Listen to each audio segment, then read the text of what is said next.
Hello दोस्तों, it is new lecture of breathing and exchange of gases. इसमें हमें exchange of gases topic से पढ़ना है। यह जो कंप्लीट चैप्टर है वह किस पे ऑक्सीजन और CO2 के एक्सचेंज पर डिपेंडेड है।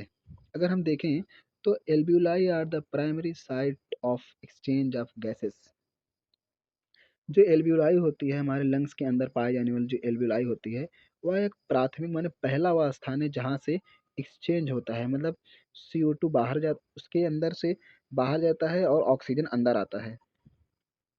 And exchange of gases also occur between blood and tissues. मतलब कि ऐसी बात नहीं है कि यह प्राइमरी साइट है तो केवल यही होता है। ऑक्सीजन का और CO2 का जो एक्सचेंज है मतलब गैसों का जो एक्सचेंज है वह ब्लड और टिश्यू के अंदर भी होता है। मतलब यहाँ तो होता ही है लेकिन यह प्राइमरी मतलब पहला स्थान था जहाँ एक्सचेंज हुआ है और दूसरे स्थान जहाँ ब्लड और टिश्यू के बीच में होता है। O2 and CO2 are exchanged in these sites by the simple diffusion mainly based on pressure and concentration gradient। अगर हम देखें तो O2 और CO2 are exchange in these sites. यह जो ऑक्सीजन और CO2 का गैसों का एक्सचेंज हो रहा है वह किसके द्वारा हो रहा है? सिंपल डिफ्यूजन के द्वारा। सिंपल डिफ्यूजन का मतलब होता है अगर ये हाई कंसंट्रेशन है और ये लो कंसंट्रेशन है तो जब कोई भी सब्सटेंस हाई कंसंट्रेशन से लो कंसंट्रेशन के पास आता है तो इसे हम क्या कहते हैं? डिफ्यूजन कहते हैं। तो एक्सचेंज ऑफ गैसेस में हमें डिफ्यूजन प्रोसेस देखने को मिलेगा जिसमें जिस प्रोसेस के आधार पर यह डिपेंड करता है कि ऑक्सीजन और CO2 एक्सचेंज होता है। अगर हम इसमें देखें तो यह जो एक्सचेंज होता है ऑक्सीजन और CO2 वह भी पार्शियल प्रेशर या कंसंट्रेशन ऑफ ग्रेडियंट। मतलब कंसंट्रेशन ऑफ ग्रेडियंट मतलब होता है कि कहीं पर जो प्रेशर होगा ऑक्सीजन का ज़्यादा होगा कहीं कम होगा तो ज़्यादा से कम की तरफ आना या जाना ही क्या कहलाता है? Diffusion. Solubility of gases as well as the thicknesses of the membranes involved in the diffusion are also some important factors that can affect the rate of diffusion। अगर हम देखें तो solubility of gases यहाँ तक देखें तो solubility of gases मतलब अगर हम देखें ऑक्सीजन का एंड CO2 का तो जो CO2 होता है इसकी solubility ज़्यादा होती है। जो CO2 होता है इसकी सॉल्युबिलिटी ज़्यादा होती है और ऑक्सीजन की जो सॉल्युबिलिटी होती है वो कम होती है। और ऐसा है कि जिसकी सॉल्युबिलिटी ज़्यादा होती है वह मेम्ब्रेन से जल्दी यानी डिफ्यूजन उसका जल्दी हो जाएगा। तो solubility of gases as well as और उसी तरह थिकनेस ऑफ मेम्ब्रेन्स। तो मतलब जिस मेम्ब्रेन से होकर मतलब मान लीजिए अगर यह डिफ्यूजन यहाँ से इधर हो रहा है तो इसके बीच में जो यह जो मेम्ब्रेन पाया जाता है इसकी थिकनेस माने मोटाई कितनी है।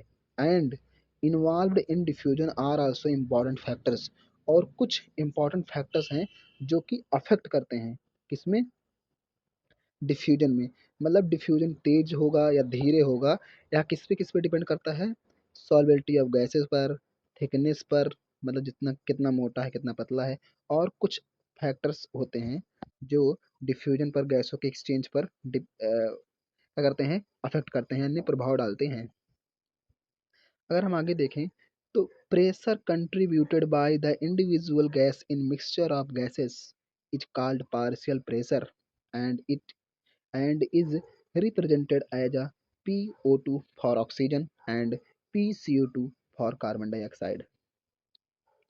अगर हम देखें तो pressure contributed bye an individual in a mixture के अंदर मतलब कोई भी अगर इंडिविजुअल मतलब कोई एक गैस किसी मिक्सचर ऑफ गैसेस मतलब कई सारे गैस मिल करके अगर प्रेशर जो लगा रहे हैं तो उसमें किसी एक गैस का जो प्रेशर होगा वह क्या कहलाएगा?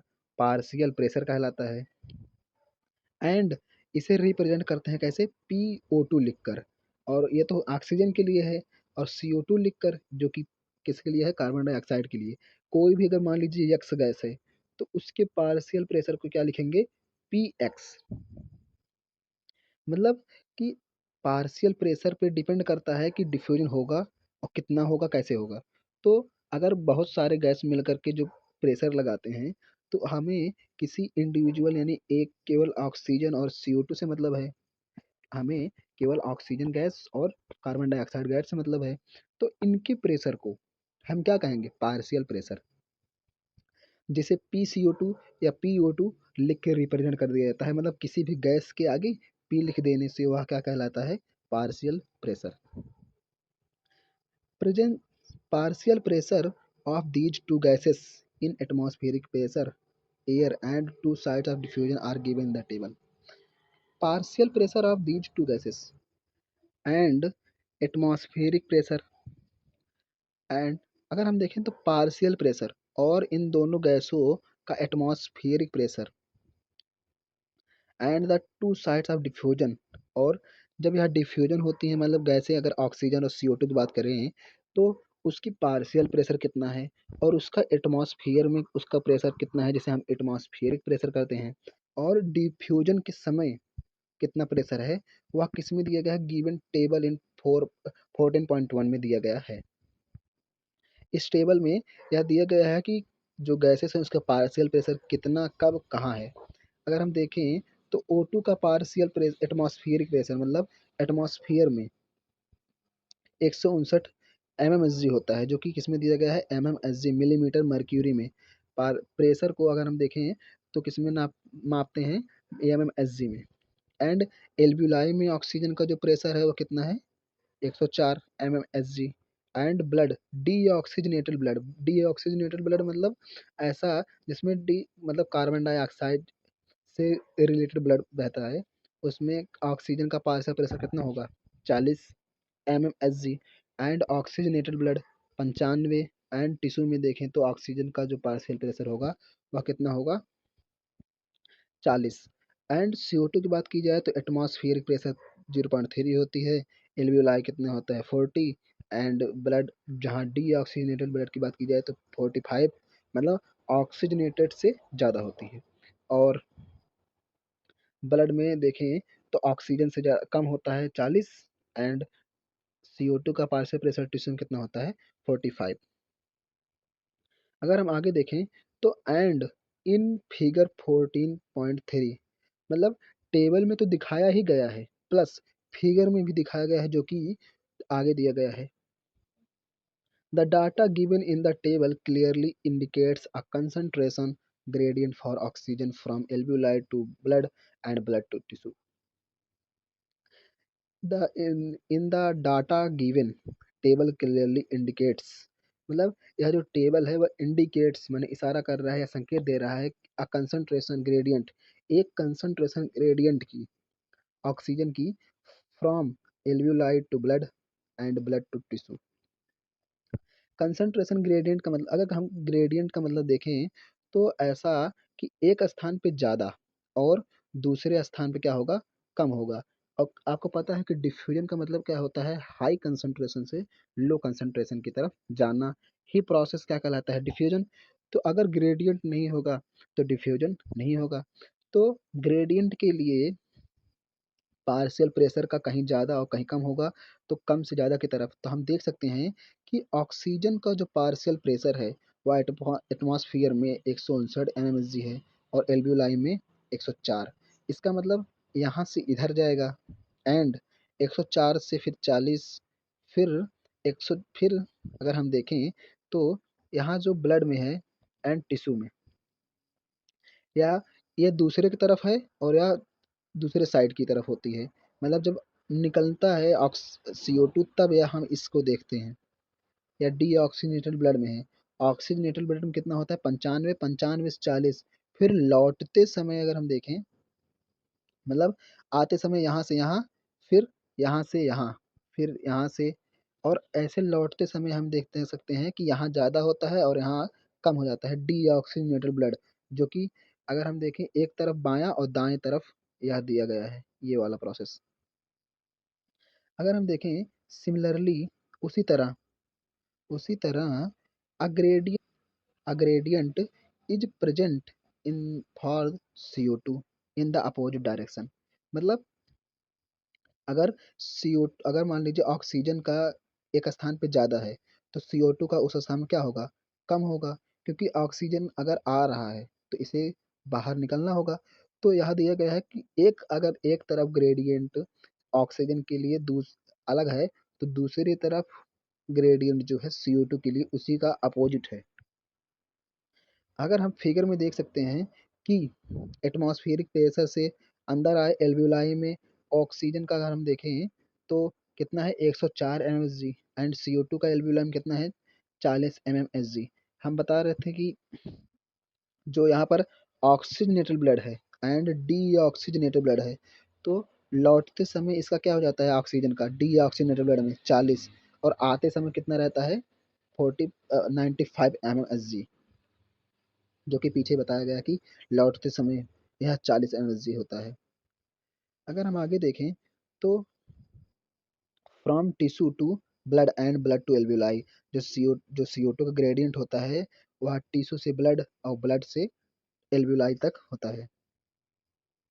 As the solubility of CO2 is 20-25 times higher than that of O2. The amount of CO2 that can diffuse through the diffusion membrane per unit difference in the partial pressure is much higher compared in that of O2. As the solubility of CO2 is 20-25 times higher than O2, अगर हम माने कि जो O2 है उसकी solubility 1 है, तो CO2 की सॉल्युबिलिटी कितनी हो जाएगी इसकी 25 गुना, यानी 25 गुना यानी 20 से 25 गुना हो जाएगी। तो जिसकी सॉल्युबिलिटी ज़्यादा होगी उसकी डिफ्यूजन क्षमता या डिफ्यूजन रेट भी ज़्यादा होगा। तो यहाँ बताया गया है कि CO2 की जो सॉल्युबिलिटी है वो 25 से 20 गुना ज़्यादा होती है किसकी अपेक्षा CO2 O2 की। एंड इसीलिए CO2 जो है वह can diffuse through the diffusion membrane per unit difference partial pressure in much higher compare to the O2। मतलब इसका एक ही मतलब है कि ऑक्सीजन से ज़्यादा CO2 डिफ्यूजन कर सकता है। And the diffusion membrane is made up 3 layer major layers, figure 14.4। अगर हम देखें तो जो अगर ब्लड जो है ऑक्सीजन और CO2 अगर कहीं डिफ्यूज करेंगे तो इसके बीच में जो लेयर्स पाई जाएंगी मेम्ब्रेन्स पाई जाएंगी वह कितनी होती हैं, वह संख्या में 3 होती हैं, जो कि यहाँ दिखाया गया है कि यह जो है यह एल्वियोलाई का है और इसके बाद कैपिलरीज का है। तो 3 लेयर्स जो पाए जाते हैं अगर हम उनका नाम देखें तो the thin squamous epithelium of alveoli, the endothelium of alveolar capillaries. मतलब पहला है क्या स्क्वैमस एपिथेलियम ऑफ एल्वियोलाई, मतलब एल्वियोलाई के सबसे अंदर की पार्ट के अंदर जो लेयर पाया जाता है। जैसे मान लीजिए अगर ये एल्वियोलाई है, अगर हम इसे ऐसे देखें तो इसके सबसे करीब और सबसे अंदर की तरफ मान लीजिए इधर क्या है एक कैपिलरी है माने ब्लड और यहाँ से डिफ्यूजन होगा, तो इसके जो बीचों बीच यहाँ के जो लेयर पाई जाती हैं हम क्या कहते हैं, इसी लेयर का कहते हैं स्क्वैमस एपिथेलियम। इसे क्या कहते हैं स्क्वैमस एपिथेलियम। एंड जो दूसरा है वो क्या है एल्वियोलर कैपिलरीज, मतलब एल्वियोलाई के पास पाए जाने वाले कैपिलरीज, यहाँ जो कैपिलरीज हैं ऐसे फ्लो कर रही हैं उसे क्या कहते हैं एल्वियोलर कैपिलरीज। तो यह दोनों लेयर अलग अलग 2 लेयर हो गए। एंड तीसरा अगर हम बात करें तो basement substance in between them, अगर हम अभी ब्रेकट की बात ना करें तो basement substance in between them, इन दोनों के बीच में अगर हम देखें तो अंदर की लेयर और इसके अंदर की लेयर के दोनों के बीच में कुछ एक और लेयर पाया जाता है जो कि दोनों में पाया जाता है, दोनों में क्या होगा कॉमन होगा, इसमें भी और इसमें भी। तो इसे हम क्या कहेंगे बेसमेंट मेम्ब्रेन कहते हैं। तो बेसमेंट मेम्ब्रेन के बीचों बीच जो कोई भी जो फ्लूइड पाया जाएगा जो भी सब्सटेंस होगा उसे हम क्या कहेंगे बेसमेंट सब्सटेंस। तो अगर हम ब्रैकेट की देखें तो composed of a thin basement membrane supporting the squamous epithelium and the basement membrane surrounding the single layer of endothelial cell of capillaries।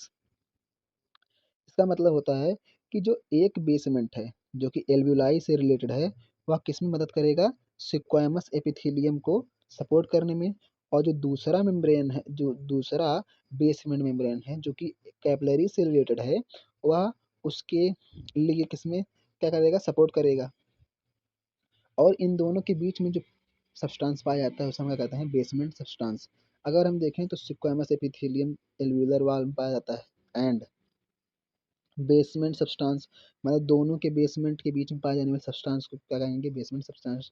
Endothelium of blood capillary, और ब्लड कैपिलरी के बीच सबसे अंदर की लेयर को endothelium कहते हैं। और यहाँ पर रेड रेड ब्लड सेल्स हैं, ब्लड कैपिलरीज हैं। अगर हम आगे देखें तो however it's total thickness is much less than a millimetre.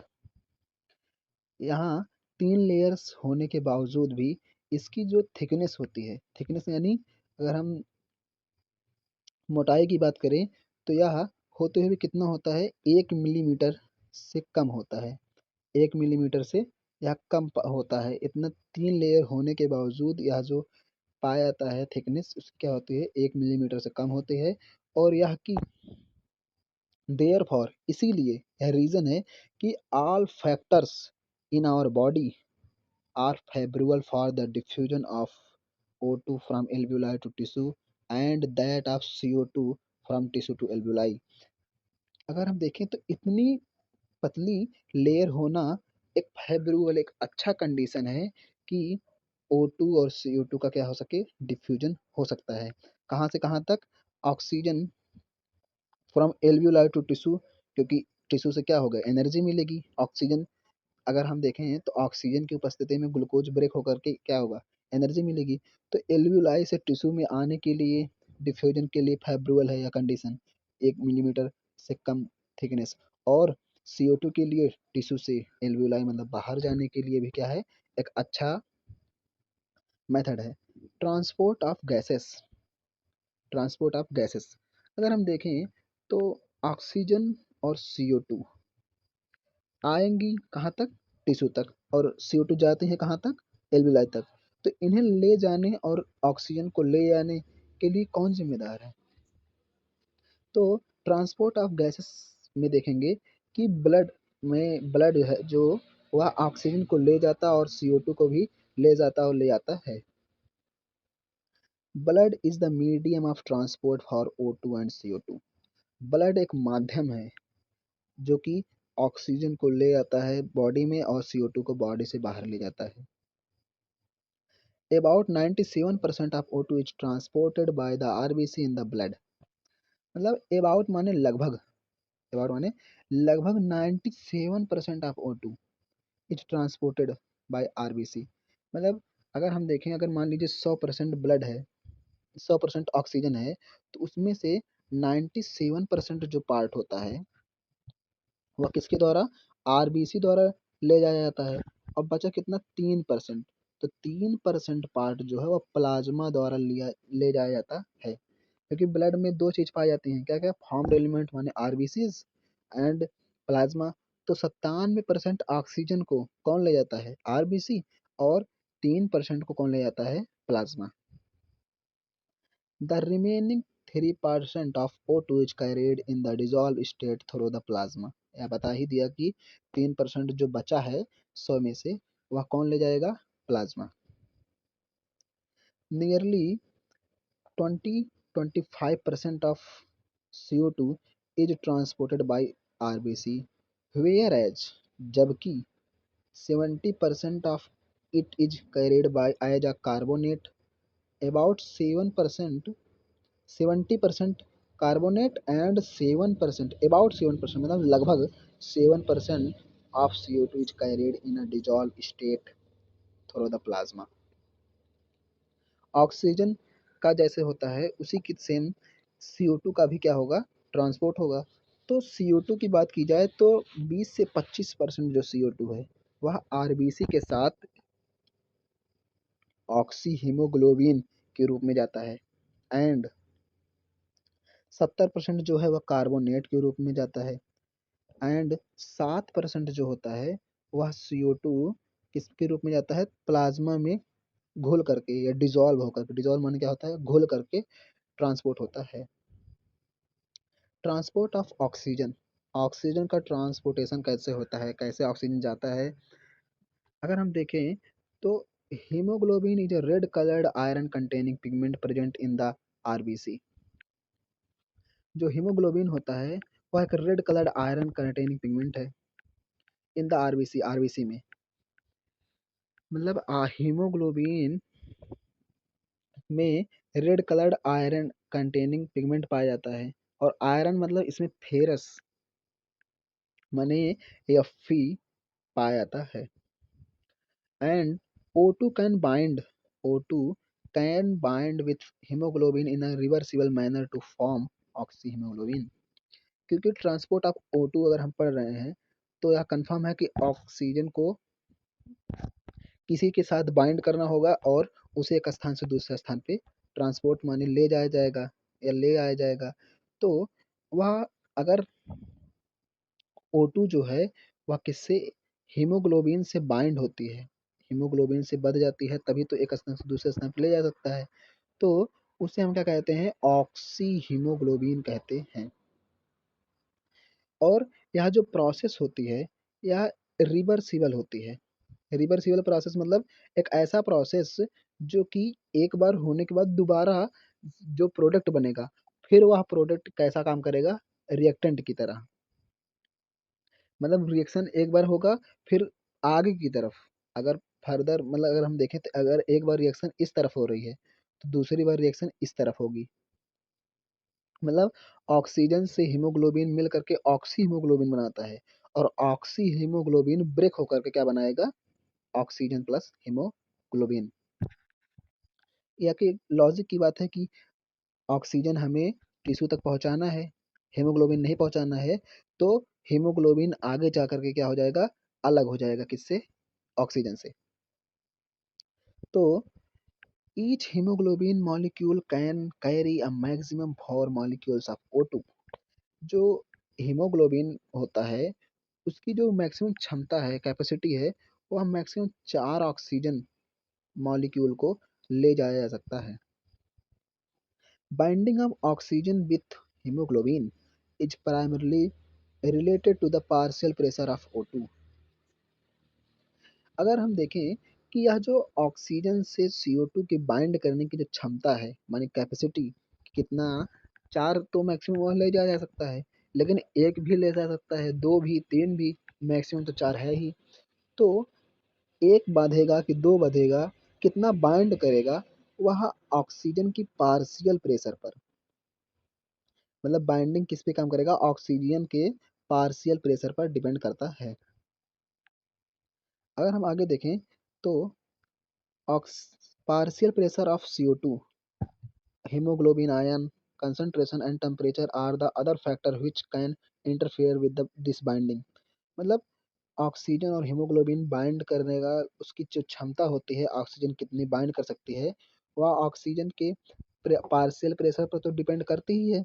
उसके साथ साथ partial pressure of CO2, hydrogen ion concentration और मतलब हाइड्रोजन आयन की कंसंट्रेशन एंड टेम्परेचर और कुछ अदर फैक्टर्स होते हैं जो कि कैन इंटरफेयर इंटरफेयर कर सकते हैं with the this with this binding. मतलब ऑक्सीजन बढ़ेगा कि नहीं बढ़ेगा, इनमें कुछ अलग फैक्टर्स हैं जो कि अफेक्ट कर सकते हैं, जो कि प्रभाव डाल सकते हैं, जैसे कि CO2, हाइड्रोजन आयन का कंसंट्रेशन और टेम्परेचर। अगर हम देखें तो अ sigmoid curve is obtained when percentage saturation of hemoglobin with O2 is plotted against the partial pressure of O2। मतलब अगर हम देखें कि अ sigmoid curve is obtained, एक sigmoid कर्व प्राप्त होता है, कब, जब percentage saturation of haemoglobin with the O2, मतलब जब ऑक्सीजन और हीमोग्लोबिन अच्छे से बध जाए तो उस समय हमें कौन सा कर्व प्राप्त होता है, उस समय हमें सिग्मॉइड माने एस शेप का कर्व प्राप्त होता है। लेकिन इसको प्लॉट करने के लिए यह जो ग्राफ है उसको ऑक्सीजन और पार्शियल प्रेशर और पार्शियल प्रेशर ऑफ ऑक्सीजन के बीच में ग्राफ बनाया गया है, तभी हमें क्या प्राप्त हुआ है, एक सिग्मॉइड कर्व। और इस this curve is called the oxygen dissociation curve. और यह जो कर्व है वह क्या कहलाता है? Dissociation, oxygen dissociation curve. मतलब यह कर्व है वह बताता है कि कब ऑक्सीजन अच्छे से बंधा है हीमोग्लोबिन से और कब नहीं। And is highly useful in the studying the effect of factors like partial pressure of CO2, hydrogen concentration, etc. on bonding O2 with the hemoglobin। मतलब हीमोग्लोबिन जब ऑक्सीजन से बाइंड कर रहा है तो पार्शियल प्रेशर ऑफ CO2 कितना प्रभाव डालती है और हाइड्रोजन की कंसंट्रेशन कितना प्रभाव डालती है, यह सब इस सिग्मॉइड कर्व से हम जान सकते हैं, जो कि हमें पढ़ने में यूजफुल है। तो इन द एल्वियोलाई, एल्वियोलाई में where there is high partial pressure of O2, oxy alveoli जहाँ O2 की मतलब ऑक्सीजन की पार्शियल प्रेशर ज़्यादा होती है, CO2 की पार्शियल प्रेशर कम होती है, laser hydrogen concentration and lower temperature. The factors are the all favorable for the formation of oxyhemoglobin, whereas in the tissue where low partial pressure of O2, high partial pressure of CO2, high concentration of H2 hydrogen plus and higher temperature exist, the condition are the favorable for dissociation of oxygen from the oxyhemoglobin। अगर हम इस paragraph को देखें तो in the एल्ब्यूलाई, एल्ब्यूलाई में जहाँ oxygen की partial pressure ज़्यादा होती है और CO2 की पार्शियल प्रेशर कम और हाइड्रोजन कंसंट्रेशन कम और टेम्परेचर कम होता है, वह जो स्थान है वह फेवरेबल माने अच्छा है किसके लिए? Formation of oxy haemoglobin. मतलब उस स्थान पे माने एल्ब्यूलाई में जहाँ पार्शियल प्रेशर ऑफ ऑक्सीजन ज़्यादा है, पार्शियल प्रेशर ऑफ CO2 कम है, हाइड्रोजन आयन की कंसंट्रेशन कम है और टेम्परेचर कम है, वहाँ ऑक्सी हीमोग्लोबिन अच्छे से बनेगा और वहाँ पर कैपेसिटी हीमोग्लोबिन और ऑक्सीजन की जुड़ने की क्या हो जाएगी? ज़्यादा हो जाएगी। जबकि व्हेयर एज जबकि इन द टिश्यू में जहाँ partial pressure of CO2 O2 कम है, high partial pressure of CO2 है एंड हाई हाइड्रोजन कंसंट्रेशन है एंड हाई टेम्परेचर है, वहाँ यह जो क्या है कंडीशन जो है किसका है? फेवरेबल तो है लेकिन किसके लिए? डिसोसिएशन माने अलग होने के लिए। मतलब ऑक्सीजन और हीमोग्लोबिन जो कि ऑक्सी हीमोग्लोबिन में बना था, अब यहाँ आकर के क्या हो जाएगा? ऑक्सीजन और हीमोग्लोबिन में बदल जाएगा। अगर हम आगे देखें तो this clearly indicates that O2 gets bound to hemoglobin in the lung surface and gets dissociated in the tissue। और इससे यह क्लियरली पता चलता है कि जो O2 है वह हीमोग्लोबिन से लंग सरफेस में बाउंड करता है एंड अलग होता है। डिसोसिएट माने क्या होता है? अलग होता है टिश्यू में। Every 100 ml of oxygenated blood can deliver around 5 ml of O2 tissue under the normal physiological condition.